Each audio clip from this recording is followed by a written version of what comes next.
안식 후 3일 동안 평안하셨습니까? 네, 지난주에는 또 이렇게 출장을 다녀오는 바람에 우리 성도님들을 뵙지 못했습니다. 또 이렇게 한 주를 건너서 다시 뵙게 되니까 얼마나 반갑고 좋은지 모르겠습니다. 예, 오늘은 영혼을 향한 순리의 길, 영혼을 향한 순리의 길이라고 하는 제목으로 하나님의 말씀을 함께 살피도록 하겠습니다. 먼저 하나님의 말씀을 교독하겠습니다. 제가 먼저 읽겠습니다. 이 사람들은 다 믿음을 따라 죽었으며 약속을 받지 못하였으되 그것들을 멀리서 보고 환영하며 또 땅에서는 외국인과 나그네임을 증언하였으니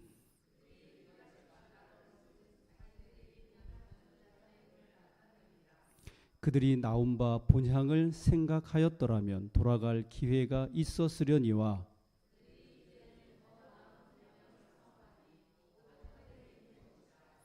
이러므로 하나님이 그들의 하나님이라 일컬음 받으심을 부끄러워하지 아니하시고 아멘. 예. 엘렌 G 화이트과 또 그분이 기록하신 예언의 신을 제외하고요. 저에게 있어서 많은 영향을 끼친 두 사람이 있습니다. 이분들은 제가 직접 이렇게 대면해서 배우고 만난 그런 분들이 아니고 그분들이 쓰신 책들 때문입니다. 신학생일 때 읽어야 할 독서 과제들이 상당히 많이 있었어요. 근데 그 중에서도 개인적으로 자주 많이 접하게 된 두 분의 책들이 있는데 그 중에 한 분은 찰스 스펄전이라고 하는 목사님이십니다. 보통 신학계에서는 이 찰스 스펄전 목사님을 뭐라고 부르냐면은 설교의 황태자다 이렇게 부릅니다. 그러니까 그분은 설교를 잘했다는 얘기 못했다는 거예요. 예, 그냥 설교를 유창하게 잘했다라고 하는 것뿐만 아니라 영성이 있고 또 열정적이고 굉장히 진지하셨던 그런 목사님이시고 정말 듣는 많은 사람들에게 감동과 삶의 변화를 일으킬 수 있으셨던 그런 분이셨습니다. 근데 그분을 통해서 이제 이렇게 굉장히 깊은 감동을 받았던 대목이 뭐냐면 그분이 설교자의 치열한 삶의 준비가 있었다고 하는 것이죠. 그리고 또 예수님 중심의 복음적인 설교를 하기 위해서 굉장히 열정을 가지셨던 그런 분이셨기 때문에 그런 부분에 있어서 깊은 감동을 받았고 또 제 개인적으로 영향을 끼치신 분이라고 말씀드릴 수 있겠습니다. 그리고 또 다른 한 사람은 1960년대 영국의 혼란기 때였는데요. 땜쟁이라고 그러는데 땜쟁이의 가난한 아들로 태어난 존 버년이라고 하는 사람입니다. 이 존 버년은 정규 교육을 거의 받지 못했고 근데 이제 그가 대단한 독서의 열정이 있었기 때문에 옛날 책을 고서라고 그러죠. 이 고서를 파는 그런 책방들에 가가지고 헌 책들을 사서 읽으면서 자신의 이 상상력을 이렇게 키우고 가꾸는 그런 사람이었습니다. 근데 그가 이제 결혼을 하게 되었을 때 그 부인이 굉장히 경건한 사람이었어요. 그리고 침례교 목사인 존 기포드 목사님의 그 영향을 통해서 그가 이제 진심으로 회심을 경험하게 됩니다. 그다음에 그가 회심한 다음에는 이 복음의 감동과 감격을 이기지 못해가지고 내가 이제 설교자의 삶을 살아야 되겠다 해가지고 그가 신학적인 어떤 누구한테 뭘 배운 것은 아니었지만 설교자로서 대중 앞에 이렇게 나타나게 된 것입니다. 근데 그 당시에 그 영국 국교는 쉽게 말하면은 설교자일지라도 영국 국교자의 허락을 받아야 했어요. 일종의 면허증 같은 것을 받아야지만이 설교를 할 수 있었더랬습니다. 근데 설교를 하지 않고 그런 그 자격증 같은 것을 부여받지 못하고 그가 설교를 했기 때문에 결국은 감옥에 수감돼 가지고 12년이라고 하는 옥고를 치르게 됩니다. 그래서 그는 더 이상 전도도 하지 못하고 설교도 하지 못한다는 생각에 감옥에 갇히게 되었을 때에 내 인생이 이제 이렇게 끝장이 나는구나 라고 절망을 했었는데, 어느 날 그가 감옥에 이렇게 갇혀 있는 그런 상황 속에서 그 누구도 그를 가둘 수 없는 상상력의 이 여행을 시작을 하게 됐습니다. 그런 결과로 5년간에 걸쳐서 인류 최고의 걸작품이라고 하는 고전이라고 하는 책을 하나 써 내려갔는데, 그 책이 바로 뭐냐면 이 철로 역정이라고 하는 그러한 책입니다. 잘 아시는 대로 이 철로 역정은, 사실 제가 왜 오늘 장황한 이런 얘기를 했냐면 이 이야기를 하고 싶어가지고 이렇게 말씀을 드리는 것입니다. 잘 아시는 대로 이 철로 역정은 어떤 책이에요? 이런 류의 책을 뭐라 그러면 알레고리라고 합니다. 알레고리. 근데 이 내용은 뭐냐면 이 세상을 떠나 천성을 향하여 순례의 길을 걷는 크리스찬의 일생을 천재적인 상상력으로 하늘 가는 길을 묘사를 한 것입니다. 근데 여러분, 우리 인생길은 다른 말로 하면은 여행이고 순례의 길이다, 이렇게 이야기할 수 있겠습니까? 예, 우리 성도님들도 다 그렇게 생각을 하실 것입니다. 여행길이라고 하니까 한 가지 또 생각이 떠올라서 우리 성도님들에게 좀 소개를 하고 싶었는데, 우리 성도님들께서는 지금까지 다녀보신 여행 중에 가장 오랜 여행은 며칠 동안 하신 것이었습니까? 한 달? 한 달 여행 해보신 분 계세요? 2달? 네, 우리 교회 성도님들 가운데는 그렇게 오랫동안 여행을 해보신 분이 안 계신 것 같으네요. 저는 개인적으로 가장 길게 했었던 여행이 성지순례였습니다. 성지순례는 거의 지금 저희가 20일 한 것 같거든요. 3주, 3주를 한 것 같습니다. 정말 기대도 많이 했고요. 기도도 많이 했고 엄청 감동도 많이 받았습니다. 근데 딱 일주일 지나니까 무슨 생각나요? 집 생각나요. 그리고 2주일 지나니까 어떻게 될까요? 성지고 뭐고 그냥 빨리 어디 갔으면 좋겠어요? 집에 갔으면 좋겠다, 그런 생각이 들더라고요. 그리고 그 성지순례가 다 끝나고 이제 막 집으로 이렇게 들어오는데 비행기에서 그런 생각이 들어요. 야, 내가 돌아갈 집이 있다고 하는 게 그렇게 마음이 평안해지고 기쁘고 즐거울 수가 없더라고요. 그래요, 안 그래요? 예, 세상 아무리 좋은데 스위스, 유럽의 좋은 어떤 산티아고 순례길 이런 얘기들 하잖아요. 아무리 그렇게 여행을 해도 집으로 돌아올 때는 더 어떻다는 거예요? 그것이 너무너무 더 좋더라고 하는 것이죠. 여러분, 우리는 돌아갈 집이 없이 떠도는 사람들을 뭐라고 그러죠? 방랑자 혹은 방황자라고 그렇게 부릅니다. 그러나 우리 그리스도인들은 방랑자가 아닌 것입니다. 우리는 뭐라고 불러요? 순례자라고 우리 자신을 부르는 것입니다. 오늘의 우리가 읽은 본문이 그렇게 가르치고 있습니다. 여기 본문 13절에 보면 그리스도인들은 이 땅에서 외국인과 나그네로 살고 있다고 그렇게 이야기하죠. 그러니까 우리가 천국 백성, 예수 그리스도를 개인의 구주로 영접하고 하나님의 자녀가 된 그 순간 우리는 이 땅에서는 외국인과 순례자로 나그네로 살기 시작한 것입니다. 그렇다면 방랑자가 아닌 성공적인 영원한 순례자로 살아갈 조건은 무엇일까요? 성공적인 순례자의 조건 2가지만 생각해 보도록 하겠습니다. 이 화면은요, 이따가도 제가 설명을 드릴 건데, 여기가 어디냐면은 데살로니가 지역의 메테오라라고 하는 지역입니다. 저 뒤에 저게 저 산이거든요. 산인데 다 뭐로 돼 있어요? 바위예요, 바위. 와, 정말 어마어마한. 지금도 그 영상이 지워지지 않고 참 거기 가면 이 거대함에, 이 위대함에 이렇게 마음이 눌리는 그런 걸 느끼게 되는데요. 오늘 어쨌든 우리가 이 성공적인 순례자의 조건 두 가지를 우리 성도님들과 함께 생각해 보도록 하겠습니다. 첫째, 순례자는 그가 돌아가야 할 본향을 어떻게 해야 된다고요? 사모해야 한다고 하는 것입니다. 우리가 성공적인 순례자의 길을 살아가려면 제일 먼저 우리는 우리가 돌아가야 할 본향이 있다고 하는 사실을 어떻게 해야 된다고요?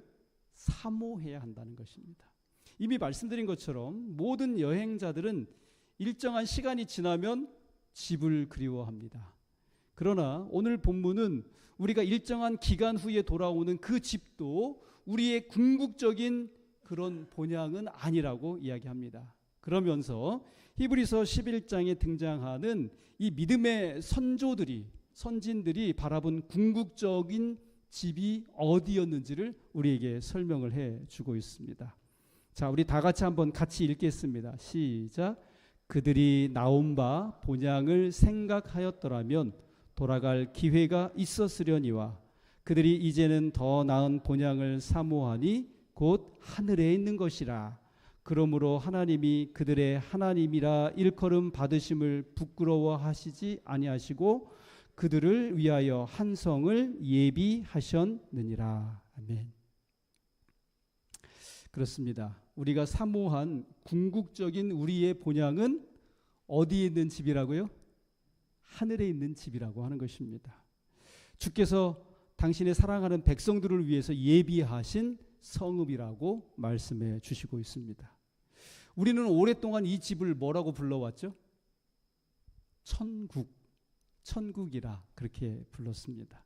근데 계시록은 이 천국의 실제를 다음과 같이 묘사해 주고 있습니다.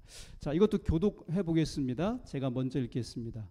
성령으로 나를 데리고 크고 높은 산으로 올라가 하나님께로부터 하늘에서 내려오는 거룩한 성 예루살렘을 보이니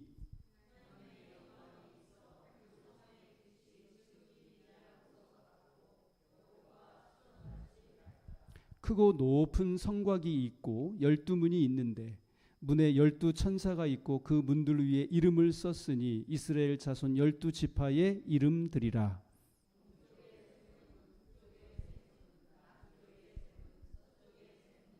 그 성의 성곽에는 12기초석이 있고 그 위에는 어린 양의 12사도의 12이름이 있더라.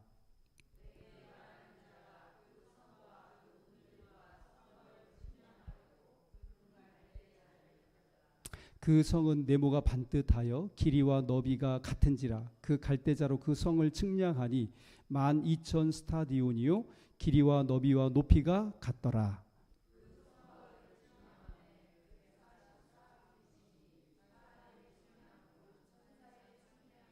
그 성곽은 벽옥으로 쌓였고 그 성은 정금인데 맑은 유리 같더라.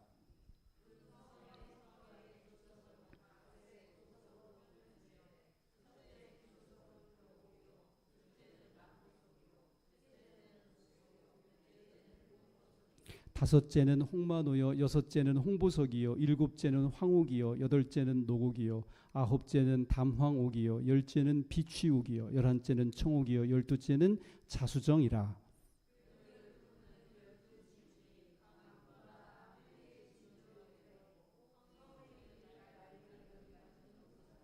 아멘. 여러분 좋아요 안 좋아요? 저희 아버지가 목수셨거든요.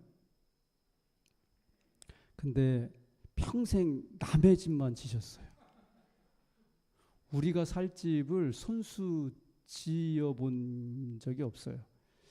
저희 아버지가 집을 지어 놓고 이렇게 온양에서 현충사로 가려면 그 온양천 큰 천이 있습니다. 그 다리를 건너면서 우회전 하는데 거기 바로 밑에 그 양옥집을 2층 집을 그때 지셨어요. 근데 이제 계획대로 잘 안 돼가지고 저희가 거기서 뭐 3달을 살아본 적은 있어요. 그런데 우리가 살기 위해서 우리 집을 새 집을 새롭게 지어가지고 살아본 적은 없어요. 평생 남의 집만 짓다가 그렇게 이제 세상을 떠나셨는데 그때도 참 그 아버지가 진 집에서 그래도 이렇게 뭐 한두 달이라도 이렇게 살아보니까 그때 참 좋긴 하더라고요, 기분이. 근데 우리 하나님 아버지께서 우리를 위해서 뭘로 지었다고요? 재료가 뭐라고요? 각종 보석이에요. 그리고 문도 그냥 문이 아니라 어떤 문이라고요? 진주문이라는 거예요. 지난번에 제가 인터넷에서 한번 봤는데 어떤 사람 화장실을 욕조를 금으로 했더라고요. 그렇게 하면은 목욕이 잘 될까요? 아니면 내 피부가 좋아질까요? 예. 모르겠습니다. 그런데 여러분 아무리 부자라고 해도 이렇게 12보석으로 건축 재료를 삼아가지고 집을 짓는 사람들이 이 세상에 있어요, 없어요? 할래야 할 수가 없죠, 그죠? 네. 근데 우리 하나님께서는 우리와 살 그 거처를 만드시기 위하여 가장 빛나고 아름다운 보석들을 건축 재료로 삼아서 그것을 우리를 위하여 집을 지으셨다고 하는 것입니다. 왜요? 사랑하는 자녀들과 함께 살 집이기 때문에 그렇다고 하는 것입니다. 근데 문제는 오늘날 우리가 순례의 길을 살아가면서 과연 하나님께서 우리를 위하여 만드신 이 거룩하고 찬란하고 아름다운 이 본향을 과연 사모하면서 살고 있느냐 하는 것입니다. 살고 계십니까? 물론 성경적인 우리가 이 천국에 대한 개념을 가질 때 그 본질은 첫 번째는 하나님께서 통치하시는 것, 이것이 천국의 첫 번째 본질이라고 우리는 이야기할 수 있을 것입니다. 그런데 하나님의 통치는 그래서 하늘에서만 시작되는 것이 아니라 우리가 이 땅에서 발을 붙이고 살고 있는 지금부터 하나님의 통치가 실현이 되어야 하고 시작되어야 한다고 하는 것을 우리는 잊어서는 안 되겠습니다.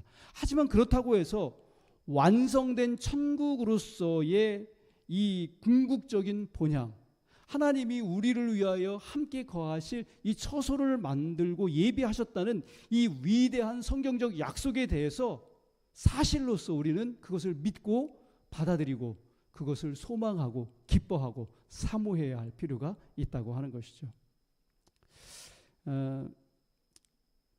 좀 우리 자신을 반성하자고 하는 그런 의미에서 드리는 말씀인데요. 오늘날 성도들이 지나치게 물질적이고 세속적인 신학에 빠져 있는 이유가 어디에 있을까요?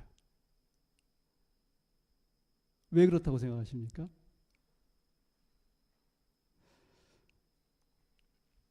오히려 하나님께서 우리를 위하여 준비해 놓으신 이 천국, 영원한 예루살렘, 이 도성에 대한 확신과 사모함이 우리 마음에서 상실되었기 때문에 그런 것이 아닌가, 그렇게 생각을 해보게 됩니다.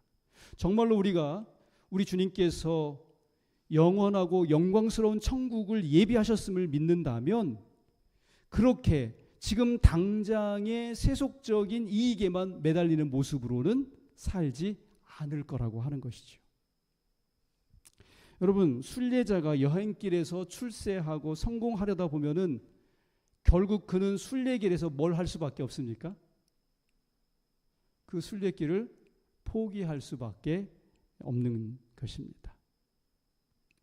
여기 철로 역정, 아까 처음에 말씀드린 존 버년의 이 철로 역정을 보다 보면 주인공인 이 크리스찬이 아름다운 집에 이제 들어가게 됐는데 거기서 얼마나 환대를 해주는지 몰라요. 그러면서 거기서 영원히 우리와 함께 살자 그렇게 이야기해요. 그리고 한 번은 이 허영이라고 하는 도시에 가게 되는데 그 허영의 시장이 굉장히 이 크리스찬을 꼬드겨 가지고 그 허영이라고 하는 도성에서, 시장에서 계속 같이 살기를 굉장히 요구를 하고 유혹을 합니다. 근데 이 크리스찬은 그 모든 것들을 다 뿌리치고 나아갈 수 있었는데, 그가 그렇게 할 수 있었던 유일한 한 가지 이유는 뭐냐면은 천성에 대한 뭐 때문이었어요? 확실한 소망이 있었기 때문이라고 하는 것이죠. 여러분, 오늘 다시 한번 말씀드립니다. 천국은 하나님이 다스리시는 상태이지만 동시에 하나님이 우리를 위하여 예비하신 도성이고, 그런 사실을 본문이 오늘 우리에게 그렇게 이야기를 해주는데, 이 천국을 사모하는 사람들이 바로 진정한 순례자라는 사실을 늘 다시 한번 기억하실 수 있기를 간절히 바랍니다. 이게 누구냐면 존 버년이에요. 존 버년의 초상화인데, 존 버년이 옥고를 치르고 그 이후에도 또 어려운 삶을 살았기 때문에 그의 건강이 굉장히 악화가 되었어요. 그래서 1688년 8월 온 힘을 다하여 전도를 계속했는데, 그가 마지막 설교를 한 이후에 폐렴과 고열로 쓰러지게 되었습니다. 열흘간 몇몇 성도들의 간호를 받아오던 그가 1688년 8월이 가는 마지막 새벽에 잠시 깨어나서 주변을 둘러보니까 성도들이 그에게 물었습니다. 무엇이 필요하냐고. 그랬더니 그가 빙그레 미소를 지으면서 이렇게 이야기했다고 합니다. 됐습니다. 이젠 저의 치유보다 주님의 집에 가도록 기도해 주세요. 그렇게 이야기했고요. 덧붙여서 뭐라고 이야기했냐면, 형제 여러분, 주님과 함께 있는 것이 제게는 더 좋은 일입니다. 잠시 후 새벽빛을 향해 두 팔을 들면서 주님, 저를 받아주세요 라고 외친 이 존 버년은 이내 조용히 눈을 감았다고 합니다. 그리고서 그는 이 땅에서의 순례자의 삶을 그렇게 마감을 한 것입니다. 그러나 오늘 여기 있는 저와 여러분은 우리의 순례 여정이 아직 끝나지 않았습니다. 아직 남아있는 순례길을 성공적으로 가기 위해서는 지금 말씀드린 것처럼 먼저 하나님께서 우리를 위하여 예비해 놓으신 하늘 도성이 있다고 하는 그 사실을 사모하시고 우리의 마음에서 잊지 않는 거라는 사실을 늘 기억하실 수 있기를 간절히 바랍니다. 그리고 우리가 아직 남아있는 이 순례길을 성공적으로 가기 위해서는 반드시 기억해야 할 사실이 하나 더 있는데요. 그것은 바로 무엇이냐면, 순례자는 순례의 길을 가는 동안에 신적인 내비게이션을 따라가야 한다고 하는 것입니다. 오늘날을 살아가는 저희들은 참으로 문명의 이기, 그죠? 정말 과학적인 어떤 발명으로 말미암아 굉장한 혜택을 누리며 살아가는데요. 그 중에 하나가 바로 뭐라고 하는 거예요? 내비게이션이라고 하는 것입니다. 우리가 정말 자동차가 없는 집이 없잖아요. 다 자동차가 있고 또 전국을 여기저기 다 찾아다니는데, 그렇게 길을 갈 때 꼭 필요한 게 뭐예요? 바로 이 내비게이션입니다. 지금은 뭐 그런 일이 없습니다만은 내비게이션 초창기만 하더라도 간혹 내비게이션에 엉뚱한 곳으로 인도하는 적이 있었어요, 없었어요? 그런 경험 해보셨어요? 예, 좀 황당한 그런 경험들이 있는데, 제가 이제 유성교에 있을 때였습니다. 신년이 되어가지고 장로 부부 수양회를 유성교회 자체적으로 이제 하게 되었어요. 목회자 가정과 장로님 5가정 이렇게 해가지고 덕산 온천장을 가서 거기서 이제 수련회를 갖자 하고 이제 거기를 안식일 오후에 이제 출발해서 간 것입니다. 내비를 찍고 갔는데 저희가 도착한 곳은 어디냐면은 덕산의 외진 논바닥 한가운데였습니다. 그 내비게이션을 따라갔는데 정말 황당하더라고요. 그러나 영혼의 길을 순례하는 성도들에게는 주님께서 오류가 절대로 있지 않은 내비게이션을 우리에게 선물로 주셨다는 하는 것이죠. 그게 바로 뭐예요? 여러분 생각하시는 것처럼 성경입니다. 전 세계에 흩어진 참된 그리스도인들은 성경을 오류가 없는 영감된 책이라고 그렇게 믿고 받아들입니다. 이 신적 내비게이션의 안내를 따른다면 우리는 방황할 까닭이 있어요, 없어요? 없습니다.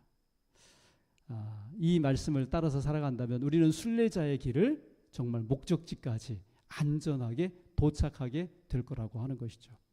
근데 문제는 이것을 진짜로 믿느냐의 여부에 달려 있는 것이죠. 히브리서 11장은 이 약속의 말씀 안에서 살았던 우리 선조들의 승리로운 순례의 증언들을 담고 있는데요. 여기 히브리서 11장 8절에서는 아브라함이 하나님의 부르심을 받고 갈대아 우르를 떠나 약속의 땅으로 갈 수 있었던 것이 그의 믿음 때문이었다고 증거하고 있습니다. 믿음으로 아브라함은 부르심을 받았을 때에 갈 바를 알지 못하고 나아갔으며, 근데 그가 결국 무엇을 믿었다는 거예요? 아브라함이 뭘 믿었다는 겁니까? 하나님의 말씀을 믿었다고 하는 것이죠. 여러분 잘 아시는 로마서 10장 17절 말씀 기억하실 텐데요. 다 같이 한번 읽어보겠습니다. 그러므로 시작. 그러므로 믿음은 들음에서 나며 들음은 그리스도의 말씀으로 말미암았느니라. 성도들의 믿음은 결코 맹목적인 것이 아니라 하나님의 말씀, 그리스도의 말씀에 근거하고 있는 것입니다. 이 약속의 말씀을 따라가는 우리의 순례는 그래서 방황이 아닌 약속의 여정이요 철로 역정인 것입니다. 여기 본문 13절의 시작의 증언을 여러분 기억하십니까? 이 사람들은 믿음의 선진들이죠. 다 믿음을 따라 죽었으며 약속을 받지 못하였으되, 지금 당장 이 세상에서의 보상이라고 하는 의미에서는 그런 뜻입니다. 그것들은 뭐예요? 약속하신 소망의 일들을 멀리서 보고 환영하며 또 땅에서는 외국인과 나그네로서 당당하게 살아갔다고 우리에게 증거하고 있는 것입니다. 그러니까 그들은 끝까지 약속의 말씀, 내비게이션만을 붙잡고 살아간 것입니다. 때로 인생길에서 견디기 어려운 시련과 고난이 있어도 이를 극복하고 승리할 수 있던 유일한 한 가지 이유는, 그것은 그들이 순례자임을 잊지 않고 하나님께서 그들에게 명하신 이 신적 내비게이션, 성경 말씀대로 살아가고 순종했다고 하는 것입니다. 여기 제가 글씨를 빼곡하게 이렇게 담아놨는데요. 제가 다 읽지는 않겠습니다. 이거는 화입 부인의 첫 번째 계시 내용입니다. 첫 번째 계시 내용인데, 그 첫 번째 계시 내용 가운데 보면은 재림의 소망을 가지고 이제 하늘을 향해 여행하게 된 순례자에 관한 그 이야기가 기록되어 있습니다. 그런데 그들이 이렇게 그 처음 시작할 때 보니까 목적지에서 희미하게 비치는 빛이 비쳐 나오는 것입니다. 그래서 그들은 그 빛을 따라서 계속해서 이렇게 갔었는데, 그들을 인도하는 한 소리가 있었다고 이야기하고 있었는데, 그걸 뭐라고 그러냐면, 여기 보니까 중간에 그 길의 첫머리 한 광명한 빛이 환히 저들의 뒤를 비추었는데 한 천사가 내게 말하기를 그 빛은 뭐라고요? 밤중 소리라 그랬습니다. 이 빛은 그 길을 따라 줄곧 비쳤으며 저들의 발에 빛을 던져주어 넘어지지 않게 하였다. 저들이 만일 저들 바로 앞에서 저들을 그 도성으로 인도하는 예수님께로 저희 눈을 고정시켰다면 저들은 안전하였을 것이다. 그런데 머지않아 어떤 사람들이 피곤하게 되자 저들은 그 성에 벌써 들어가게 되기를 기대하였으나 그 도성은 너무 먼 곳에 떨어져 있다고 말하였다. 그때에 예수께서는 당신의 영광스러운 오른팔을 들어서 저들을 격려하시곤 하였는데 그분의 오른팔에서는 빛이 발하여 재림 신도의 무리 위에 휘날렸고 저들은 할렐루야 하고 외쳤다. 파란 글씨 한번 다 같이 한번 읽어보겠습니다. 시작. 어떤 이들은 저들 배후에 있는 빛을 경솔하게 부인하고 말하기를 저들을 이와 같이 먼 곳으로 인도해 내신 분은 하나님이 아니라고 하였다. 저들 뒤에 있는 빛은 사라지고 저희의 발은 완전한 흑암 속에 빠지게 되었다. 저들은 비틀거리며 목표를 잃고 예수님을 그 시야에서 놓쳐버림으로 말미암아 그 길에서 떨어져 어둡고 사악한 저 밑에 세상으로 떨어지고 말았다. 이 지금 천성을 향해서 지금 가고 있는데 예수님께로부터 밝은 빛이 비춰오더라고 하는 것입니다. 근데 어떤 사람들은 자기들을 이렇게 천성으로 인도하는 그 음성이 이거는 하나님께서 하신 것이 아니라고 그렇게 주장하고 이야기하더라고 하는 것이죠. 그리고 그 빛을 믿지 않더라고 하는 것입니다. 그러게 되었을 때 저들의 발밑을 비추어둔 그 빛이 사라지게 되었고 천간 나랑에서 결국은 어떻게 됐다는 거예요? 그들이 떨어져서 멸망하게 되었다라고 하는 사실을 이야기해주고 있습니다. 사랑하시는 우리 서천교회 성도 여러분, 우리는 지금 천성을 향하여 가고 있는 재림 성도로서 순례의 길을 가고 있습니다. 지금 우리에게 무엇보다 필요한 것은 하나님의 음성이고 하나님의 말씀이 비추어주는 거룩한 영광스러운 빛인 것입니다. 그 빛을 따라서 우리가 순종하고 하나님을 붙들고 하나님의 뜻대로 살아가려고 할 때 우리가 정말 힘들고 정말 이게 천길 낭떠러지 같은 그런 위험천만한 곳을 가고 있다 할지라도 그러한 곳에서도 안전하게 살아남을 수 있는 유일한 길이 있다면 그것은 하나님의 밝은 말씀의 빛에 순종하는 길밖에는 없다고 하는 사실을 기억하실 수 있기를 간절히 바랍니다. 아까 그 보였던 메테오라라고 하는 것입니다. 근데 이 메테오라를 저희가 그냥 그 장엄한 산 광경을 보려고 간 게 아니에요. 거기 갔더니 꼭대기에 다른 사람들이 올라올 수 없는 그 곳에 높은 곳에다가 이렇게 교회를 지어놨어요. 그리고 여기는 터키에 있는 괴르메라고 하는 천연 박물관 지역인데 이걸 제가 사진을 다 밑에서부터 못 찍고 위에 이것만 했는 건데 저런 바위 위에다가 저렇게 다 굴을 파고 저기서 사람들이 살았어요. 근데 저기가 뭐냐면은 뭔지 아세요? 가정 예배소였고 교회였다고 하는 것입니다. 그리고 이런 곳 가운데서 한 군데서 이런 것도 발견할 수 있었어요. 여기서 살다가 어떻게 된 거예요? 죽어서 거기서 장사를 지낸 것입니다. 그리고 여기 이제 여기가 천연 괴르메라고 하는 박물관이라고 하는 사실을 갖다가 이렇게 간판에 돼 있는데 여기 위쪽에 그림들 위쪽에 이렇게 보면은 뭐라고 돼 있냐면 영어로 돼 있는데 괴르메 교회들에서 가장 흔하게 보여지는 그림 장면들이라고 그렇게 기록되어 있습니다. 그들을 여러분 제가 또 한 장면 더 보도록 하겠습니다.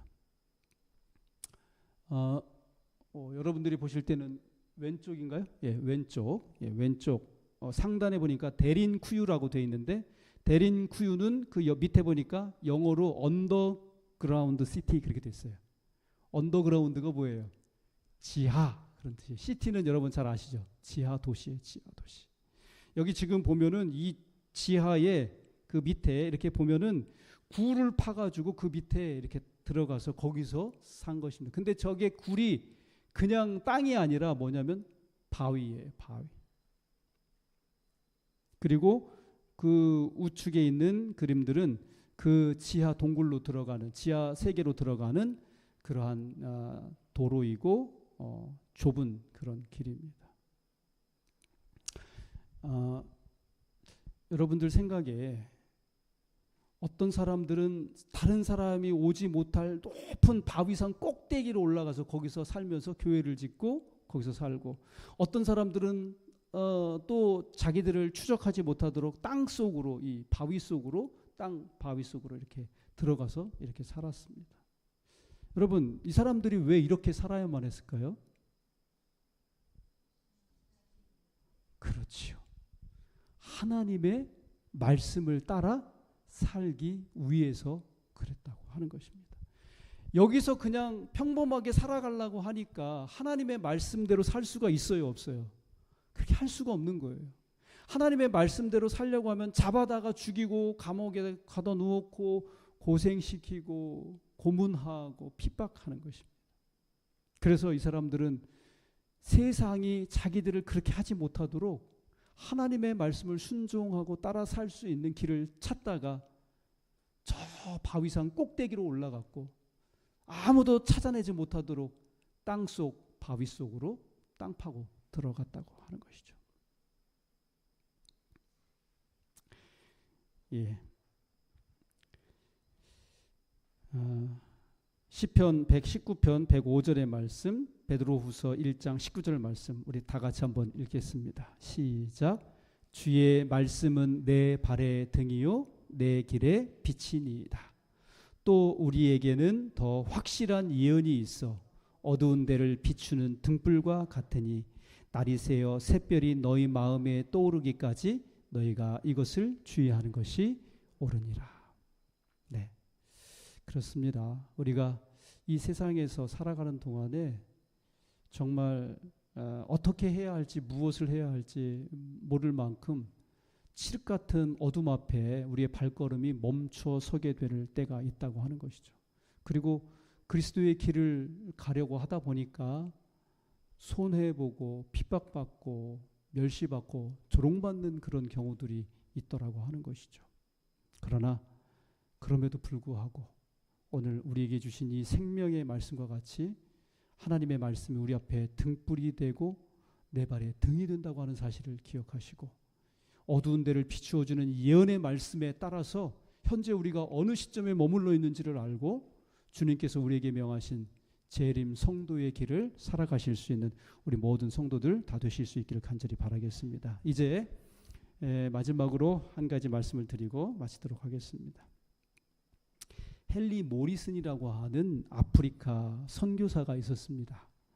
그는 금세기 초 아프리카에서 40년간 개척 선교 사역을 하는 동안 가족도 잃고 건강도 잃은 그런 늙은 선교사가 되어서 이제 고향인 미국으로 돌아오고 있었던 것입니다. 그런데 그가 탄 배에는 아프리카에서 코끼리 사냥을 하고 돌아오는 데오도르 루스벨트라고 하는 미국 대통령이 함께 타고 있었던 것입니다. 배가 이제 뉴욕 항구에 이렇게 입항을 하니까 대통령이 내리려고 하니까 레드카펫이 깔리고 군악대의 팡파라 소리가 이제 대통령을 환영하는 것입니다. 그 수많은 인파와 함께 대통령 일행이 항구를 빠져나간 후에 이 모리슨 선교사는 항구의 출구로 이제 나서게 되었는데 그 앞에는 레드카펫도 없고 플랜카드 한 장 없고 군악대의 팡파르 소리도 없고 그를 환영해 준 사람 역시 하나 없었던 것입니다. 이제 돌아와서 숙소에 머물면서 저녁 노을진 하늘을 이렇게 바라보면서 그가 하나님 앞에 이렇게 항변을 하고 싶었다고 해요. 하나님, 이것이 40년간 아프리카에서 저의 청춘을, 저의 건강을, 저의 가족을, 저의 일생을 바친 결과란 말입니까? 그가 스스로 막 이렇게 절망하고 후회하는 듯한 그런 마음가짐으로 하늘을 응시하고 있을 때 그때 저녁 노을 사이로 말씀하시는 한 조용한 음성이 마음속으로 들리더라고 하는 것입니다. 근데 그때 하늘에서 들리는 그 목소리가 다음과 같았습니다. 헨리야, 내 아들아, 너는 아직 고향에 오지 않았잖아. 내가 고향에 돌아오는 날 내가 레드카펫이 아닌 황금길로, 군악대가 아닌 천사들의 나팔소리와 함께 내가 너를 마중 나갈게. 그렇습니다. 우리는 아직 고향에 오지 않은 것입니다. 우리가 이 땅에서 주님의 길을 가다가 수많은 어려움과 고통 가운데 눈물을 흘리고 마음이 상심될 때가 있지만 우리는 다시 한번 약속의 내비게이션을 바라보며 믿음의 순례, 섬김의 순례, 그 영원한 사랑의 순례를 계속해야 할 것입니다. 우리 서천교회 성도 여러분, 저와 함께 우리 주님을 뵈러 가는 이 순례의 길에 매 순간 하나님께서 우리에게 허락하신 내비게이션, 성경 말씀을 의지하고 그 말씀을 사랑하고 그 말씀을 읽으며 따라가실 수 있는 우리 서천교회 모든 성도님들 되실 수 있기를 간절히 바라며 오늘 말씀을 맺도록 하겠습니다. 기도하겠습니다.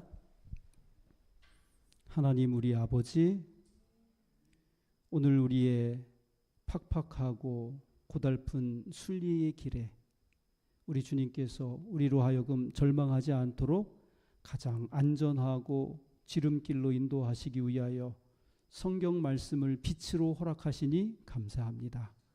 주님, 우리가 성경 말씀의 가치를 몰라서 그저 이 세상에서만 사는 어떤 사람들처럼 그저 돈 벌기 위해서 이 세상에서 평안하기 위해서 그렇게 우리의 삶을 살아오지는 않았는지 이 시간 우리 자신을 돌아보게 하옵시고 다시 한번 성경 말씀을 의지하고 진리의 말씀대로 삶으로 말미암아 영원한 본향에 도달하기 위해서 애쓰는 순례자의 삶을 살아가도록 인도하여 주시옵소서.